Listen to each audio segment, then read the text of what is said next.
I hate how I look.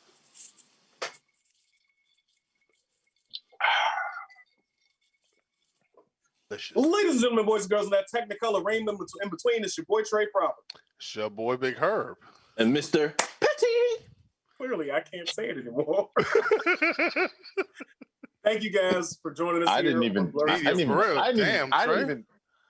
Am I not here? Ain't that your blood? God damn. Good morning. So much for I know. 5 minutes. Exactly. And he threw me off. Hi. My bad. I'm sorry. My bad. I'm Rick Stroh. Mr. 3850 over here. Thank you all for joining us here once again on Blerds Whiskey Live on Facebook as well as YouTube. We appreciate you guys joining us every week, 12 p.m. Eastern. Thank you for the consistent viewers, and we hope we get some more. We got a great show lined up for you. But first, as always, it is Blerds and Whiskey, so we can get to our drinks. Big Herb, what you got? Well, I figured I finished off the last of this bottle. I got some JD Honey and Canada Dry Bold. Okay. All right. Oh, I know Cam. I know Cam doesn't like to drink, so I mean, me and JD Honey, he frowns upon it. I'm not judging you, but I'm judging you. I just keep it simple. Again, gin, cranberry juice, Tanqueray, and lime. A little bit of lime juice squirted in just to Vodka. It's vodka. I'm drinking vodka. Okay. All right. Well, I'm glad you shouted out there like that. I really wanted to get into one. We'll get into that later. But this week, I'm drinking Terramana. Just had to get some tequila, get some different things going. But I took some tequila, some ginger ale, a little bit of lemon juice. That's what we got. Isn't that the rock joints? Yes. Yes, it is. Okay. Oh, they got a show coming out? Yeah, he has a show coming out tomorrow, Yeah. I think. Yeah. Anywho. No one cares. Yeah. No one cares. Not at all.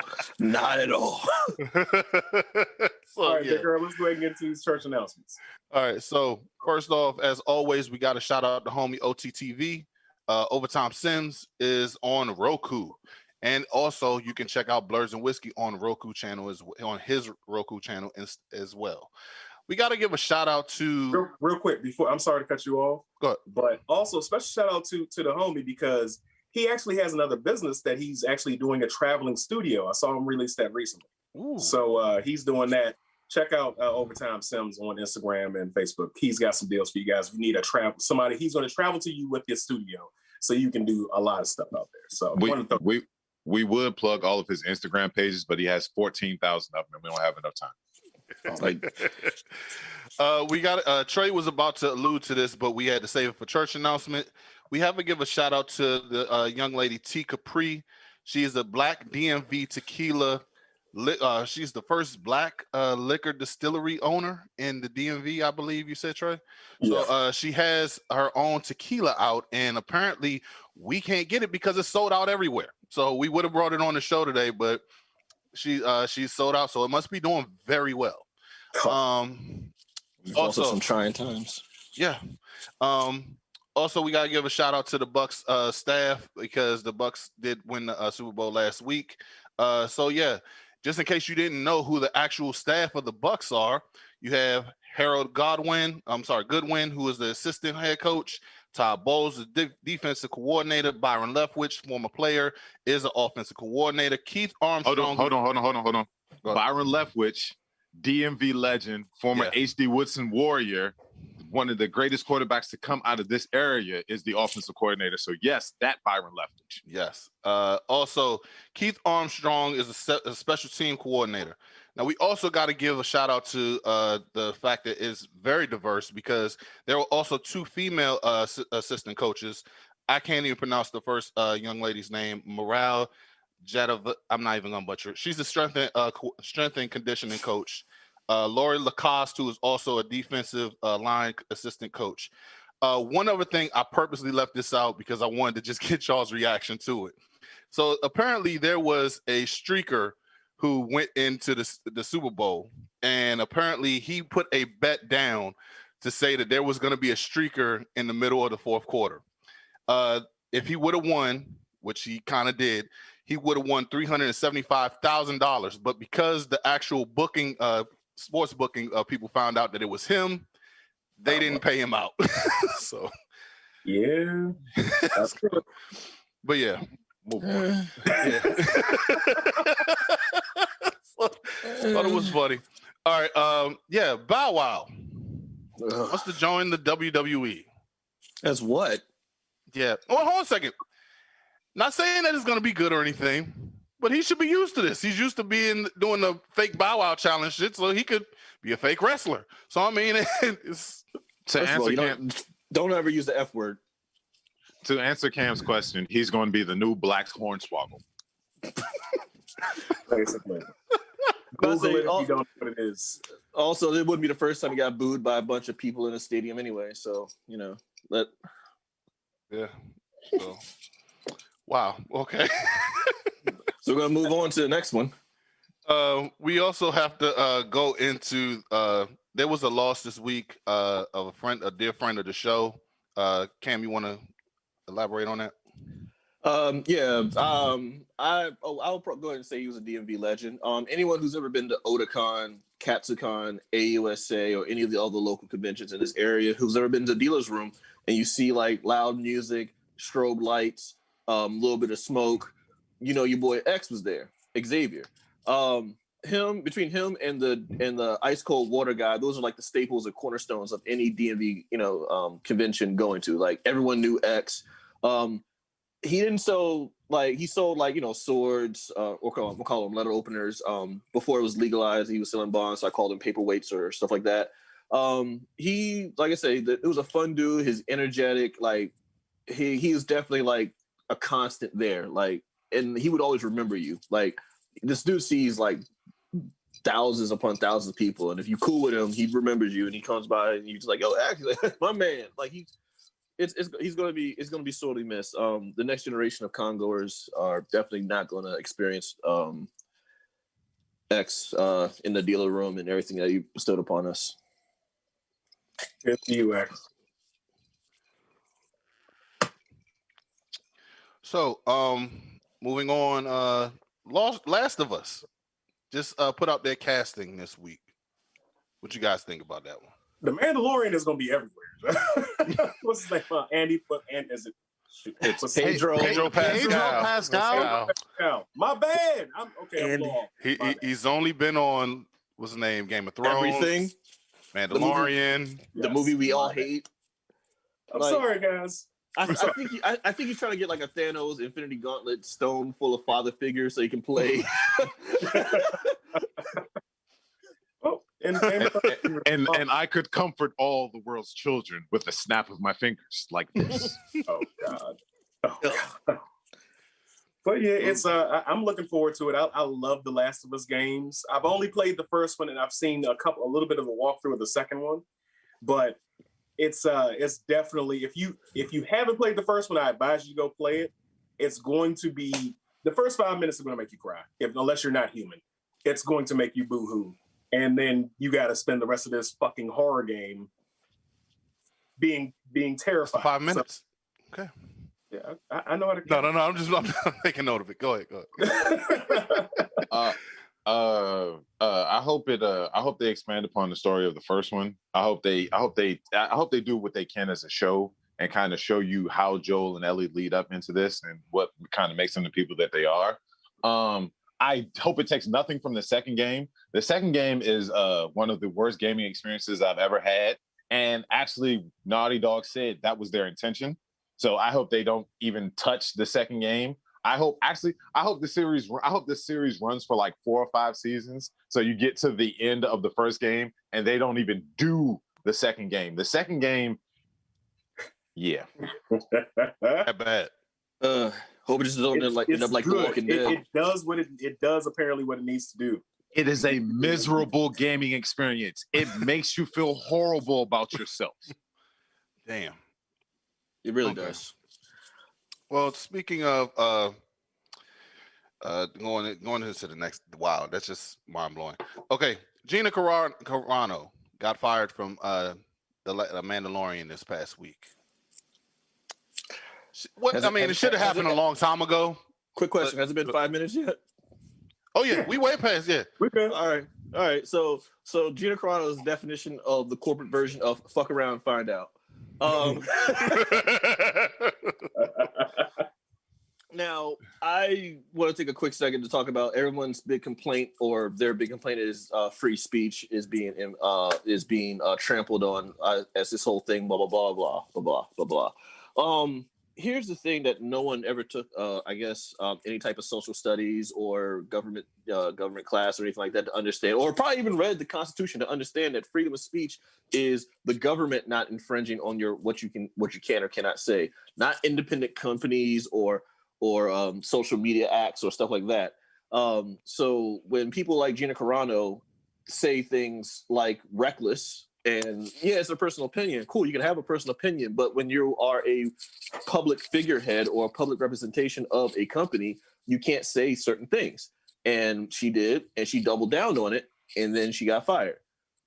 Pretty much, if you claim free speech, then you want no one to say anything to you, then I advise you to go to any cashier at any retail store or bartender and let them say what they want to say to you, and then not call the manager, and then see what your freedom of speech spiel is going to be like then. If not, then shut the fuck up, because you understand that the employee can't say what they can't say, and if they do, they're fired. So you do understand that. exactly. You know what I mean? Spoken like a true customer service legend right there. Spoken like your actual post that you put up there too, Cam, because I thought that was very spot on. Because I mean, let one of us actually say something that could deem offensive to anybody. We will get canned quick, fast, and in a hurry. That's- First of all, it's just Give it about 3 minutes. yeah, Give it about 3 minutes. yeah. But no, all jokes aside, we can't even go out there and say wrong. It's just wrong to say this type of stuff. Is it wrong, though? Especially when they're wrong. Customer's always right. Not in my book. No. I'm talking about what Gina Carano was doing. I mean, like, it was wrong. Like, what you said was wrong. I mean, come on, just stop. You're not right in this situation. Just take your L and shut the hell up and move on. Well, she's moved on to Ben Shapiro's web TV series. I was just about to say, fucking Ben Shapiro will hire her, of course.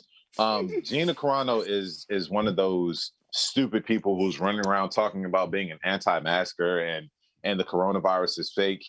Meanwhile, you got people out here losing people every week.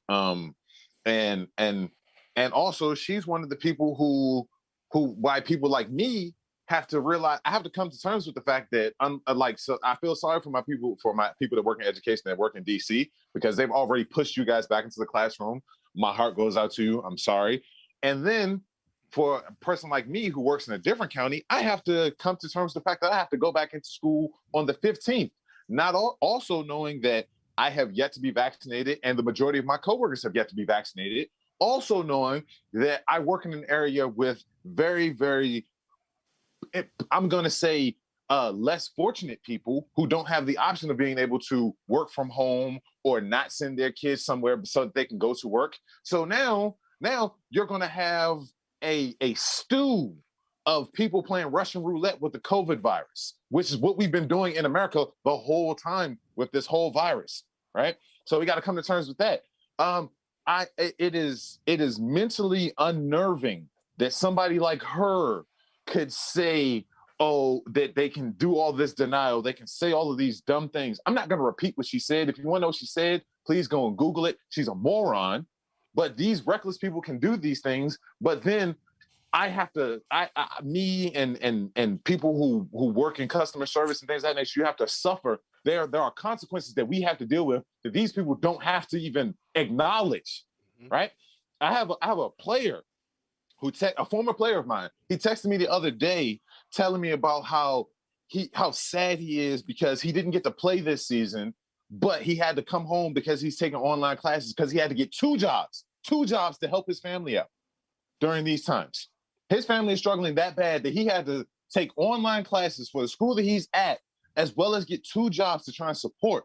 Meanwhile, this dumb heifer can say these things and then gets immediately hired by another moron who just feels like it's okay to say what I want and I shouldn't be canceled because of freedom of speech. You people are idiots, and you need to be held accountable for everything that comes out of your mouth and everything that you incite, because you incite and you work up people who don't have the wherewithal or the knowledge or the ability to differentiate what you are saying to them. Exactly. Completely agree. Completely agree. And kudos to you, Rick, because I know you could have went harder than that, but yeah, kudos. Oh, we still got 45 minutes. I was like, do you know who you talking to? I was about to say, the next topic we about to go into, like I said, give it 3 minutes. It's about to get dicey. But yeah, we definitely, everybody here, majority of the people that are watching us right now, all feel that pain. They all feel the fear, the everything that you just said, and it's crazy that we have to do this. I wish we had a solution. Yeah, we're tired of it. Yeah, we're frustrated. I just wanted to be over. But let's get into it. Let's get into the next one. All right. So, yeah. You still church no, the social announcement is over. Yeah, that was the last one. Yeah. Here we go. Here we go. All right. So 3 minutes has passed. Take the safety off. Take the safety off. So on Friday, February the 12th, a movie premiered on HBO Max and in theaters because a movie called Judas and the Black Messiah. I'm pretty sure, unless you've had exposure to African American studies or your family was a part of the Black Panther Party or was well in tune to things going on in this country in the late 60s, early 70s, around that time, most of you don't know who Chairman Fred Hampton is. All right? I implore you from the bottom of my heart, do some research, find out who this man is. I've watched Judas and the Black Messiah 3 times this week. I actually just now finished it before we started the show for the 3rd time. This movie is powerful on levels that a lot of people cannot even understand, right? I tell everyone to get a white friend. If you have a white friend, if you have a white associate, watch this movie. Share this movie with them. Get them to take it in. Don't let them turn a blind eye to it, right?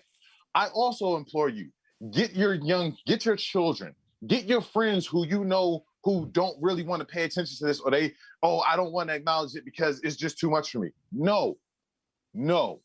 It is time that we get off of the fence, ladies and gentlemen. It is time. It is time for us to unite as a people and to pick back up the race that all of our ancestors who sacrificed, who gave their lives, they knew they were going to die. They gave their lives for the struggle that we have basically, we've had Black Lives Matter marches here recently. We brought attention to it. Yeah, we've been outraged. We have dropped the baton. We have dropped it, and we have to pick it back up and get our asses back in the race. It's called the struggle for a reason. It is hard. It is a fight. It is a fight. We are fighting for equality. We are fighting for our lives. We are fighting for our children's lives. We have to get back in the fight. There's no more putting your head in the sand. There's no more there's no more sitting on the fence. We have to get back into the fight. We have to pick up the baton of the struggle. It is our duty. It is our duty as our ancestors' creations to do this. Right? There's a character, the character that Lakeith Stanfield portrays in this movie. His name is Bill O'Neill, right? Bill O'Neill killed himself in '89. Don't really care, because Bill O'Neill is the person that set up Chairman Fred, right? He's the person, he was the FBI informant who was feeding them information, who basically got Chairman Fred killed, right? A lot of people walking around today who have this same skin tone, who consider themselves to be Black people, it's a lot of Bill O'Neills walking around who will sell your own people out for a couple $1,000s. And I need for people to look in the mirror. I need for people to look in the mirror and understand if you're a Bill O'Neill or if you are somebody who wants to be a Chairman Fred. Because we cannot continue to let things go the way that they are going. We cannot do these things, right? And I know some people looking at the show right now saying, I ain't no motherfucking Bill O'Neal. I ain't that. Be honest with yourself. Be honest with yourself. You know who you are. You know what you are about. Chairman Fred was 21 years old. He was 21 years old. And that monstrous cross-dressing idiot, J. Edgar Hoover, identified him as a bigger terrorist threat than Russians or Chinese in the 60s. In the 60s. Think about that. A 21-year-old man, who all he wanted to do is unite oppressed people in one of the most divided cities in America.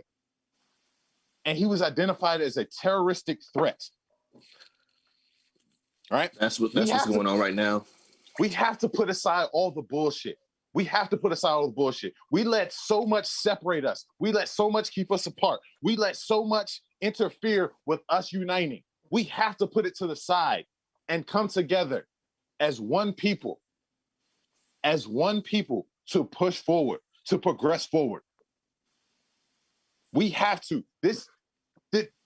I have so much to say, but I have other people on this panel, so I'm gonna step back for a minute. I'm gonna let you guys get your thoughts out.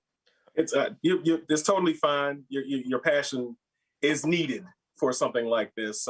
We know, and I kind of feel like you're talking to me a little bit because I don't like to imbibe a lot of content that reflects negatively of our people. But I've since the last one, I've already made a note to myself that I'm going to continue to keep imbibing and doing what I can to increase my knowledge, because this is an individual that I had no knowledge of. I didn't know anything about him because, once again, it's Black history that wasn't taught in our history. So I'm going to watch the movie. I haven't seen it yet, but yeah, I do thank you for that. I do want to make a quick comment. One of the comments on Facebook, Corey was saying we have to first bond together and support each other before we can ever ask anyone else to help. I don't think that's what he's saying, in my opinion. I think he's saying that regardless, we still have to bound. I don't think that's what Rick's saying. I think Rick's saying. Can I address that? Yeah, sure. Fuck that white savior trope. I'm not talking about a white savior trope. I'm not asking them for anything. I don't want their help. I want us to help ourselves. That's what I'm saying. Yeah, I agree. Are you finished, sir? Yeah, go ahead. Okay, so I seen the movie this week. I saw it on Friday night. Excellent movie. My thing there, because like Trey just said, this wasn't taught to us in high school. We didn't learn anything they didn't even put like the Black Wall Street and others in Rosewood into the history books. We found that out I found that off of one of my teachers who actually she was like, look, this ain't in the books. I'm gonna teach you this. I didn't even know anything about Fred Hampton until this Friday. All I knew was that Daniel Kaluuya and Lakeith Stanfield was making a great movie, and that's it. When I actually looked at this, and I was like, damn, this dude is actually getting like people are trying to take out a 21-year-old. Like, put yourself in that mindset at this point. At 21 years old, what were you doing? I know me. I was just trying to get drunk. Because I was the legal age at that point. I was trying to go ahead and do all the reckless stuff that I want to do at 21. This dude had the mindset of a 40-year-old who's been through the struggle and is only 21. So, I mean, you're telling me at a young age, this guy already knew, look, I got to go ahead and put my head, go deep into this. I got to fight for my people. And if that means that I got to go ahead and do the stuff that's going to get me locked up or whatever, so be it. I recommend this to any other person out there. Go see this movie. We're socially distanced at this point. Go ahead and go get the HBO Max, because this one, I would have gave Rick my $15 whole for this movie. So, but I'm serious. Like, this is an actual really, really good movie. I recommend this to everyone. Check it out. I'm gonna say something real quick. As you all know, I've made jokes about my upbringing and stuff like that, and I've occasionally told my mom I've thanked her for some of the stuff that she's taught me along the way as a kid. Like, I hated it as a kid, but as an adult, I can appreciate some of the stuff that I'm now privy to. And I also want to apologize to you all too, because as a friend who knows all this stuff or has had knowledge of this stuff or a deeper knowledge of this stuff, I've not shared any of this with any of you all. Like y'all are your mid-30s, and y'all just now finding out about Fred Hampton, like stuff like that. Like knowledge is power, and also no longer with knowledge being power, sharing of knowledge is also part of the power too. So I will, like I said, take it upon myself to help you all or educate and spread some stuff out that I know of, and also to the internet too. It's history is always doomed to repeat itself, and like I made a mention, and while Rick was talking, Fred Hampton was labeled a terrorist by the government, and media believed it, and therefore he was perceived. Like perception as reality, so therefore he was perceived as a terrorist. So anything he said, whether it's the truth, whether you wanted to hear it or not, you received it as a terrorist rhetoric. That's actually what's happening right now with a lot of social media or BLM or anyone who's saying anything that goes against what the government or what quote unquote America has always been stood for. The fact that you're saying anything that's against racism or equality is considered anti-American. And the fact that the other people on the other side are claiming hardcore of American ideology, that racism is so ingrained in American culture that they think that if you go against racism, you're going against America. That has always bothered me to my core. And like people will consider BLM now a terrorist organization, Antifa a terrorist organization. If I say anything like of any rhetoric of any of that, they always assume like, oh, you're part of that terrorist ideology, or what are you, a socialist? I'm going to scroll down real quick, so give me a second, because Aaron LaGrange actually mentioned a book that you all should also take a look into, Assassination of Fred Hampton. It actually has more details about how the FBI has single-handedly pinpointed and disrupted and destroyed the Black Panther Party because they knew the potential of what it could do to disrupt the quote-unquote American dream. I'm going to go ahead and leave with that. Y'all can continue. Real quick, just wanted to point out, of course, I'm looking at the comments and trying to keep up with that as well. Everybody in the comments on both Facebook as well as YouTube, please bear with us as we get through as much as we can in the limited amount of time that we have. But going back to, I was going to mention the book, yes. Corey says we have to start understanding. So as far as that whole, everybody being separate thing, I kind of sort of disagree. I'm sorry. Let me backtrack that. I agree that we do have to come together and become not monolithic, but we do have to get on some accord. There are a lot of different, like my family in particular. My family is fractured, like my cousin said earlier today. We're fractured, and we just got to get over ourselves. And to answer to go back to what you were saying, Cam, as far as I can't blame you for not knowing what we didn't know. I don't hold you accountable for that. I do appreciate that you would tell us more. And I hope that this stuff like this keeps happening. This is why I'm changing my stance on not watching this stuff anymore, because I need to know these things, because I have a son and he needs to know about these things. So we do have to change our way of thinking as a collective, and we have to take the knowledge that we gain and pass it down, and we have to stop judging and looking at each other and being so separatist. We got to come together, point blank and so. So you know what's so disturbing to me also, right? There's a part where J. Edgar Hoover and Roy, random white guy who was the FBI agent that was a contact person for Bill O'Neill, they keep comparing the Black Panthers to the Klan, right? And they keep trying to say that, oh, they mean to sow hatred and they mean to sow violence into the communities, right? And all Chairman Fred preached was love and power to the people. That was the basis for everything that he was saying. But yet it was so scared. Black people uniting poor people was so terrifying to these white men that all they hear is hatred. All they hear is violence. That's exactly. Think about that though. Think about that in relation to nowadays, right? Right? You have all of these people who Black Lives Matter, all they've done is march and protest in the name of peace and love and equality. But to these, I'm gonna say it, to these pigs and to these politicians, they are a terroristic threat. Right? right? We watched on the 6th of January as they stormed the Capitol, as they killed people. They were beating people. They were beating police officers down. Mm-hmm. When the Black Lives Matter protests were going on, the police were beating people down. Mm-hmm. Right? But in these pigs and these politicians' minds, they see it as the same. And it's not the same. We have to hold these people accountable. We cannot let the status quo continue to be.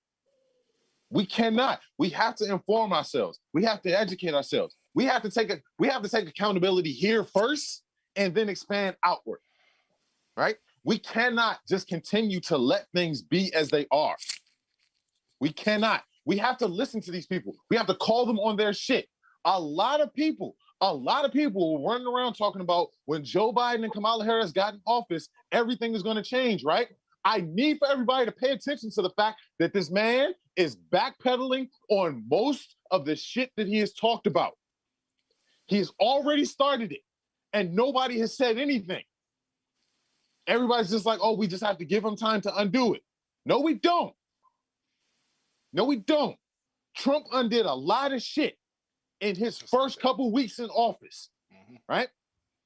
And everybody just let it happen. Why? Why are we not calling these people on their shit just because they come at us smiling with a fucking rose in their hand? It's power to the people because the power lies in the people's hands. I need for everybody to understand these things. I need for people to be willing to fight and sacrifice for these things. I mean, spot on. I mean, what else is there to talk about? I mean, because the fact of the matter that, like you said, Rick, this dude is only 21, and you're saying that he's potentially going to be more dangerous than Russia and China, and they're comparing them to the Klan. Like, seriously, dude? Like, I mean, and at this point, I mean, guys, go and watch the movie, but just do your research on Fred Hampton. Do your research. Sorry, Herb. Do your research on your history. Period. Yeah. Stop. They're not going to teach you this in school. In school is a very watered down, edited version of what your history is. They only give us 1 month to 28 days at that too. 28 days. So this is your Blerds and Whiskey history homework. Yeah. What they do is throughout most of the year they'll teach you that this is how it went. Pilgrims came to America. We had a big dinner. Some people didn't like the dinner. All of a sudden we were mad at people in red coats. We threw tea over a boat, and then we celebrated with fireworks. And then slavery happened. But after slavery, Martin Luther King ended racism. That's American history right there. They gloss over a whole lot of red in their ledger. So when we're saying look into your history, we really mean look into your history. Exactly. Because there are books, there are websites, there are several sources of information out there, encyclopedias that you can look into, that you can find out more than what the school is teaching you. Because if you go by what the school's teaching, you're going to end up like Bill O'Neill. So I got to say this, again, watching the comments. Aaron, I think I agree with you. He's basically said we got to read the books first and stop relying on fucking movies. I get that. Now, it may be me being soft with people, but I think that because of there are some people who just can't imbibe books. There are other options out there. So I'm not going to say don't watch the movie. I'm going to say watch the movie because that may be some people's introduction into this. It may be some people's way of getting into it. That's why media is so important. That's why what we're doing here is so important. So watch the movie, but go back and watch or get the book, get the audio book. If you can't sit down and turn pages, just listen to it in a year. We all got Apple's AirPods or something. Amazon. Or Amazon, whatever you have to do. Find a way to edify yourself with this information. And if it starts with the movies, watch the movie. So I disagree with stop watching the movies, but get in there and do it somehow. Yeah. But guys, let's get all the information you can. Is basically what Trey's saying.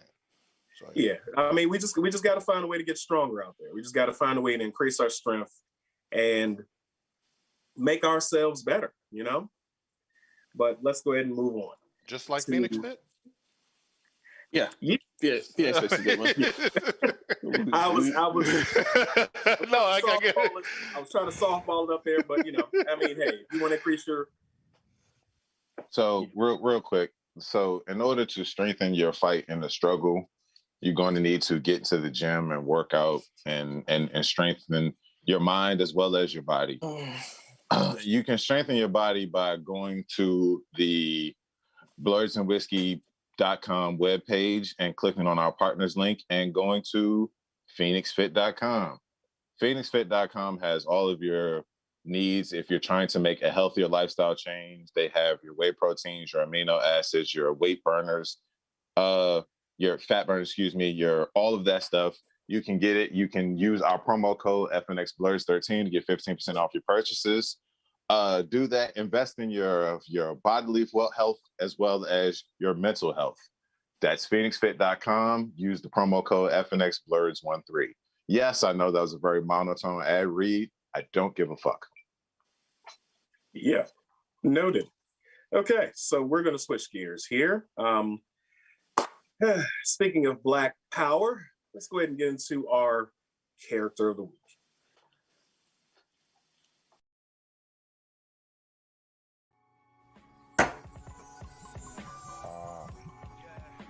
Character of the week.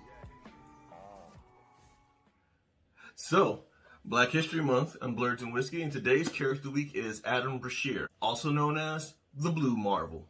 Basically, he's Black Superman. Blue Marvel is one of the newer Marvel superheroes, about 2005-ish. He is part of the new crop of heroes who are getting a lot of traction right now. He was created by Kevin Graveau, who's also an accomplished screenwriter, comic writer, and a little bit of an actor himself. You might recognize him as the Black Werewolf from the Underworld series, which he actually co-wrote too.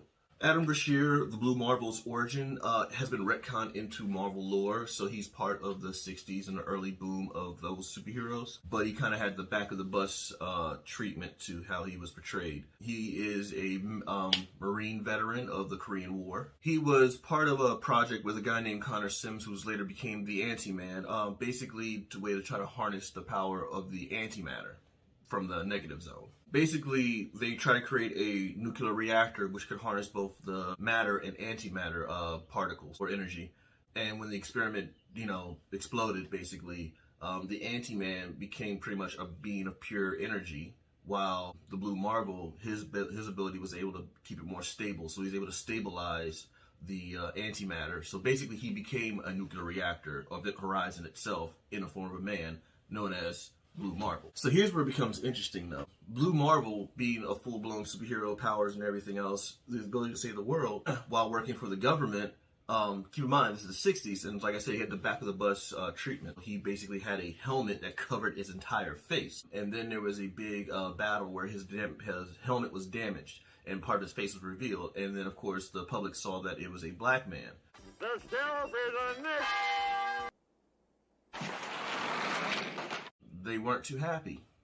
So he basically was forced into early retirement. So it wasn't until like modern times when he decided to basically answer the call of being a superhero and became the Blue Marvel once again, fully unmasked. So saying things like antimatter and stuff like that, no one really knows what that means. So let's try to break it down with superpowers. Basically, he has super strength. He's one of the heavy hitters of the Marvel Universe now. He's up there with Hulk, Thor, Hyperion, Gladiator, Namor, Sentry.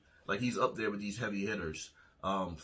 His flight also involves the speed and stuff like that. 9 vulnerability, energy manipulation and molecular manipulation. Basically, that's part of the antimatter thing. So he could also have energy projection too from his eyes, hands, etc. Basically, he's Black Superman. I do think this character has a lot of potential for growth. I can see him in the MCU. I can see him in an animated MCU too. I can see him in video games. I can see this guy going very far. So it's really nice to see someone from the ground up, from my generation now, working on the character. So we salute you, like, share, subscribe.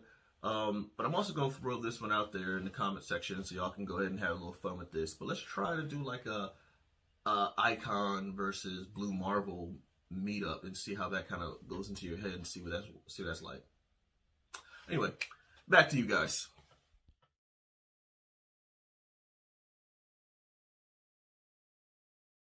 Good. We're back now. Okay. You said that he was the black you said he was the black Superman. I honestly think he's a little bit more than that. He is an amalgamation of a lot of different heroes rolled in one. He's got the smarts of Reed Richards as well as the powers of Superman, as well as the antimatter, and but I fucking love Blue Marvel. He's amazing. He's one of those new guys. Brand new, 2008. That's another example of how the government screws people over, because they definitely told him, "Oh, you're black and you're superpowered. Sit back there. Go sit down. Go sit down. We don't need you to." The sheriff is. Let me stop. I'm gonna have not seen Blazing Saddles, you need to go check that movie out. It's a fucking classic. I love it. But yeah, he's we spoke about it last week. Of course, Amore is not here this week. She's out doing some stuff. I don't know. But yeah, she's actually threw this out there for us to do the character of the week. Shout out to Amore. She still had the shot. What's the name? The alley-oop last week during the show. Yeah. Shout out there. But we were talking about him because it's possible that he could be making his first live action media appearance in the show that we've been talking about for the last couple of weeks, WandaVision, which is our next topic. Should we do a spoiler alert? Yeah. Spoiler alert. Honestly, and I'll be the bad guy on this one. I wasn't really there's some good parts in this one, but I was a little underwhelmed considering what we experienced last week. I didn't have the same level of excitement that I had. Yes, I know it was toned down for obvious reasons, because they're going to build up, because now apparently we're going to have an entire hour episode for the next 3 episodes. Yep. So does that include the end credits? This has to be the longest end credits I've ever seen on a TV show. Yeah, I've never seen anything this long. Oh my God. But so we're all waiting for something to happen at the end credits. Yes. Yeah. 10 years of that. We've been operating conditioned to sit there and watch people's names scroll on the screen. But so if you have not seen episode 6, pause us, go watch it, come back, because we're gonna talk about it. This week, of course, Wanda's we're starting to get reveals and revelations to what we thought was happening last week. Like I'm a little less inclined to think that Agatha Harkness or Agnes is Agatha Harkness. Agatha Harkness. Harkness. I said Harkness. Harkness. Yeah. I said it. Yeah. I'm less inclined to think that she is who she is, because in the episode, Vision touched her and revealed her mind, and she didn't witch out. So I don't know. I don't know. And the only reason why I said I don't know is because if you looked at everybody in that area, in that cul-de-sac, everybody was still frozen. And yet she was still able, oh yeah, I'm gonna go ahead. Vision touched me. Oh, okay. Well, yeah. I mean, yeah, dude, you're dead. You're dead. You're dead. You're dead. And I mean, no. She's still. You still on the sus list. If we playing Among Us, you still sus. As far as everything else is concerned, yeah, I do like the fact that they brought Malcolm in the Middle, little TV show on there. Yeah, I think what's the name? Mephisto is this. What's the dude's name? Damn it, what's his name? The brother. So Quicksilver? Quicksilver. Yes, I'm sorry. How do you? I'm losing my. I think he's dressed up as Quicksilver in this one, because it's just dude, it's kind of sus to me.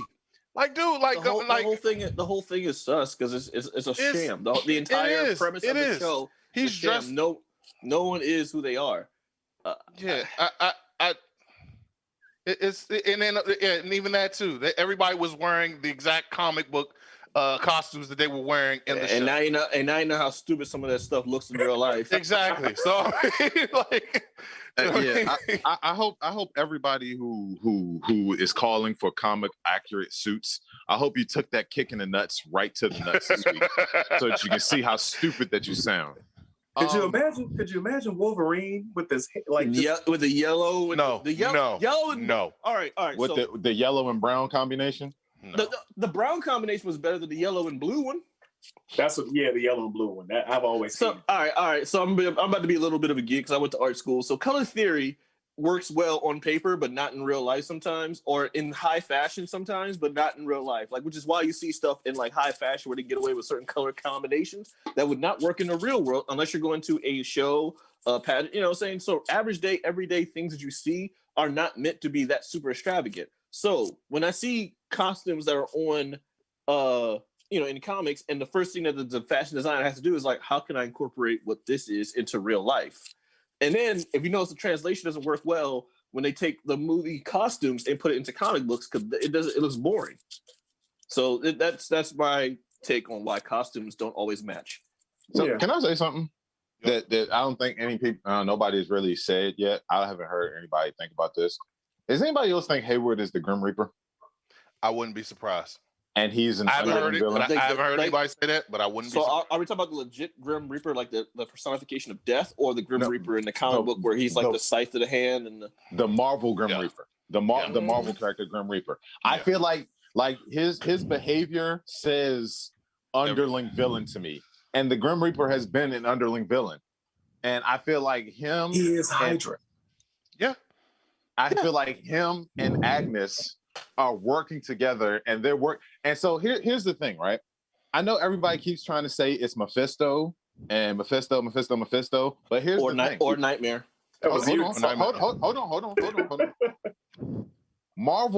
Marvel/Disney, what do they love more than giving fan service to their fans? Or what do they love more than that? Can anybody guess? Everybody, I'll give you all one guess. 3, 2, 1. Money. Thank you, Cam. They love money, right? Now, here's the thing: there are certain countries where movies cannot be shown because you have a depiction of the devil, or even talking about the devil or Satan in any form, right? Mm-hmm. So I feel like the main villain might be Nightmare, which is setting up for Doctor Strange and the Multiverse of Madness. It'll be Nightmare, but it'll be Nightmare having the personification, like having Mephisto's powers and all that stuff, just because they can't use the name Mephisto or Satan. It's plausible because they've shifted other characters to have other characters' powers, right? Because remember, Aldrich Killian was basically Obadiah Stane's son in Iron Man 3, correct? Yeah. Correct. Yeah. So, I mean, I kind of feel like that's where it's going, and I feel like they'll pair Grim Reaper with Mephisto Nightmare. And that's where we're getting all this. That's where we're getting all this. Right. And that's where we're getting all this. That's where we're getting all this manipulation of this ultra powerful mental patient who should be locked away. Can't stand her ass. Yeah. So it's one thing I gotta point out is as Rick and I both attest to, like, we have no love for the Scarlet Witch character at all. Like, they don't. I'm gonna tell you right now. There was a time where I read was it Cabal? The Cabal's the Illuminati then in the comics. Cabal, Illuminati, all of them. There was a think tank of people just sitting just thinking like, all right, so Scarlet Witch, bullet to the head. She's not invulnerable, so bullet to the head. Like the only person who tried to stand up for her of all people for some reason, ironically, was Spider-Man. He's like, hey, you guys aren't killing type. You shouldn't. I bet you Spider-Man changed his mind now. No, but for real, like when it comes to Scarlet Witch, and I do agree, I think that she might, like as Rita alluded to last week, I think that she might end up being the big bad, which is why it frustrates me when I see people who try to empathize with her talking about some let's try to understand. She's nothing more than a tortured person. She's nothing more than a person who's having a mental breakdown. We've all had mental breakdowns. Yeah, but we all can't alter reality on a molecular level like she can. Hey, Cam, I bet he changed his mind after this shit. You hear Blerds Whiskey do not have the rights to that page. So, real quick, wanted to say this. I'm looking at Fabiola's comment as well as True Kasami on YouTube talking about the credits. Have anybody actually read the credits individually to see if they reveal anything? I didn't get that deep into it. So it's not the words at the credits, it's the graphics of the credits. Apparently the graphics of the credits are telling a story that a lot of people are missing. I'm working to try to put it together. From what I've heard, there are details to the multiverse inside the credits. And it's very, very obscure. And they say you won't be able to put it together fully until the last episode. So I'm working on it. It's very Marvel of them. The attention to detail in Marvel is that's what makes us love this. But as far as like it's just so I wouldn't be surprised if Rick was spot on with this, like for real, because I mean I did talk to Solani about this the other day, how like as much as they come over there and say, yeah, give them hell. And I mean, like they say that those subtle little demonized words, if you want to say it is, they can't really play the demon in China. They can't play like these in these other countries and stuff because they just don't want to lose all that money coming to them. So yeah, supernatural depictions. I mean, you can't play those in different countries. So yeah, I would not be surprised. I just don't trust what's the name? I don't trust Pietro. I don't trust what's the name? Agatha. I don't trust the leader Shield right now. I don't trust that all three of them motherfuckers are sus to me. Shield's not there. No, Sword. I'm sorry, Sword. I'm sorry, man. That's just, You know who else I don't trust? I don't trust Herb. There's a Herb on the show. I wasn't talking about you, Uncle Phil. Oh yeah. Uncle, wow, dude, Uncle Phil. Oh. Listen. Yeah. Y'all forget that. My recall is second to none. My ability to push shit back is amazing. So what Jesus Christ. No, it's funny you say you don't trust Pietro because like even in the comics he was always like an ulterior motive type person. Yeah. So like so one of the things they kind of alluded to or I guess dissuaded, in my opinion, I think it was like a red herring to kind of like slide a hand trick to me. But he already dispersed the whole concept of a multiverse per se, or Fox franchise being introduced. It was a kind of a throwaway line that they threw away. It was a throwaway line that he mentioned about more leaning towards more of the Sokovia upbringing as opposed to the upbringing that they had in the Fox version of Quicksilver. It was a quick thing, but also I love like little Easter eggs they threw in, like the word "kick ass." They kept throwing a couple times.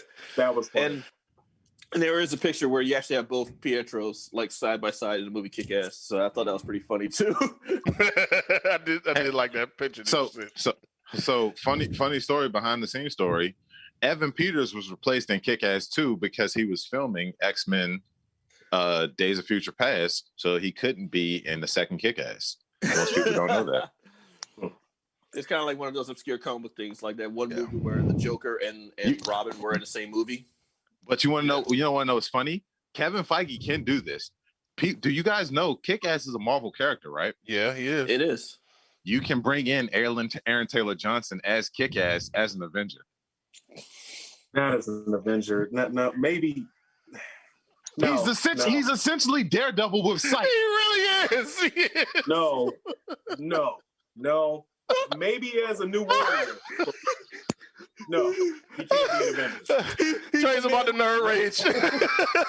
He's about the nerd rage. So he's a man with fear. So you mean to tell me that you think Hit Girl won't beat the hell out of Hellcat in a fight? Come on, Trey. Come on. Think about it. Think about it. Only because Hit Girl versus be fighting Black Widow.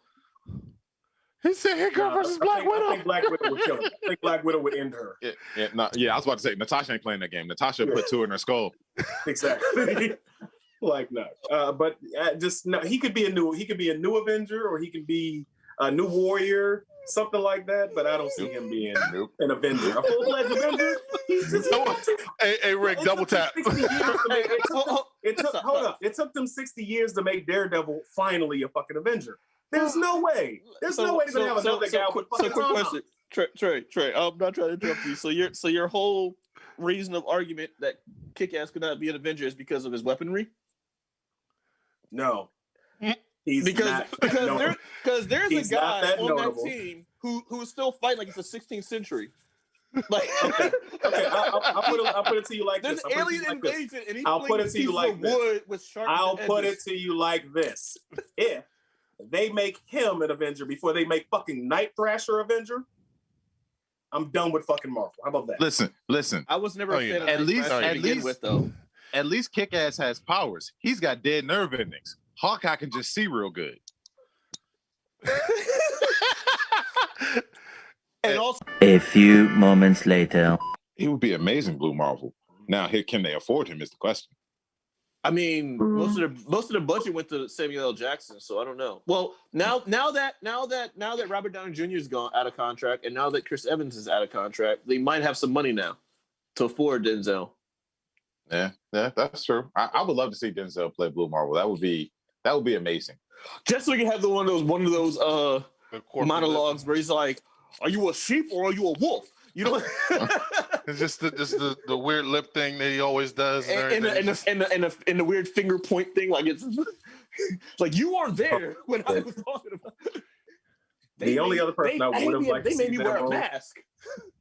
Would have been the guy who played 12 Years a Slave, but he's already in. I can't pronounce his name. I know who you are. Listen. The dude from Red Belt. I'm gonna do this. And I want you all to repeat after me. Chitwele. Ejiofor. Ejiofor. Trey. Let's do it again. Chitwele. Trey. Come on, Trey. Nigga. that's not his name. We're teaching it on Blerds and Whiskey. Come on, Trey. Why you fly? Chitwele Ejiofor. All right. Let's go. Ejiofor. There we go. Did we lose both streams? Yeah. Yeah. All right. Cool. But yeah, I thought he would have been. I thought he would have been a good Blue Marvel back in the day. But now he's already cast as Mordor. Yeah, it's been like 3 years since I watched Doctor Strange. Give me a second. It's the Wi-Fi. Not Mordor. Wi-Fi. We're not savages. They're not about to drop the One Ring into him. It's Mordor. But yeah, okay, all right, cool. But I thought he would have made a good play. But I don't know. You think Denzel would? Listen, hold on. Equalizer and what was the movie where he's the blind? No. See, Book of Eli. Book of Eli and Equalizer shows that he can do action. Go ahead, Rick. Real quick, Trey, before you get your point out, I'm gonna give you one reason. As to why he'll do it. Right? They got Robert Redford, one of the most sought after actors in the history of acting, to play Alexander Pierce, and not only just play him, but come back to play him again in Endgame, and he doesn't do second takes on characters. Yep. Yeah. I'll even do you one, well, not one better, but just on the same level. They got Anthony Hopkins to play in not one but two Thor movies, which weren't that great. But did he kick ass in those roles? I think he was 3, if I'm not mistaken. He wasn't in the third. Oh, he was. He was in the third one. He was. They had Anthony Hopkins play opposite of some dude from Australia. They had Glenn Close play Nova Prime. Glenn Close played Nova Prime. Yes, she did. So they had her doing this. The Devil Wears Prada. But what I'm thinking as far as Denzel, like him playing that role, I don't think Blue Marvel isn't a hand. I mean, he can. He's not a hand-to-hand fighter though. He's more of a. His action scenes would be CGI'd. Okay, so that's even more of a reason. That's even more reason. That's a cakewalk. Okay. All I have to do is just talk my Brooklyn accent and go ahead and just right. He already talks with his hands like this. So just imagine with like antimatter. Y'all going to respect. Oh, y'all bitches. So I'll come over there and take my beams. 23 hours lockdown. If they do go back, and it's actually what Rick said, it's Hank McCoy, that would mean that mutants are already in place. They're already a part of the well, here's the thing, Trey. I think they would probably do it as Hank McCoy, not Beast. I think that like Rick was saying, as far as like, I wouldn't be surprised. I'm gonna stop you right there.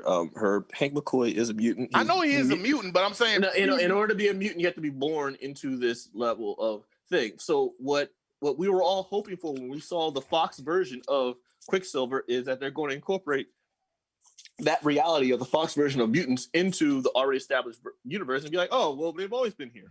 So, and Xavier's been hiding them the whole time.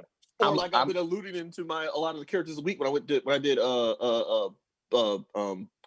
Bucky, and I've done a lot of Easter eggs of inclusions in characters of the weeks about like how Marvel could interact certain people into it. Go ahead, Rick.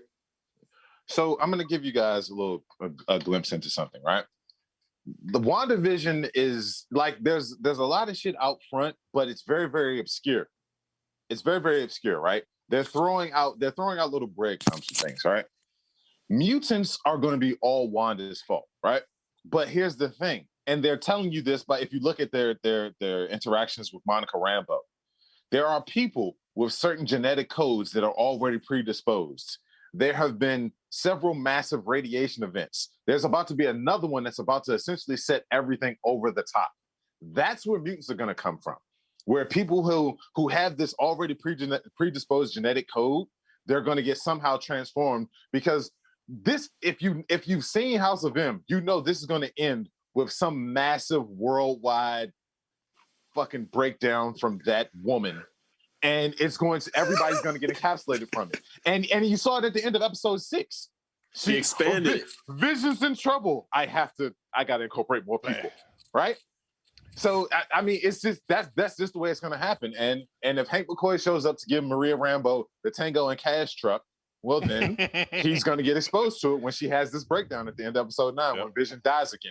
Be prepared to watch Vision die again, people. It's going to happen. I mean, he's okay. So he spent about 30 seconds outside of the bubble. He was dying, but I think if he probably can rebuild himself, they find a way to reconstruct him, he can survive outside of her power. I think.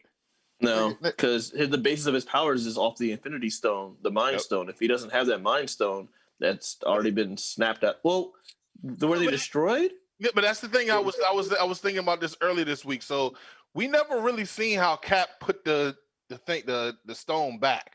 So I mean, and what's right? So he put it back in a different timeline.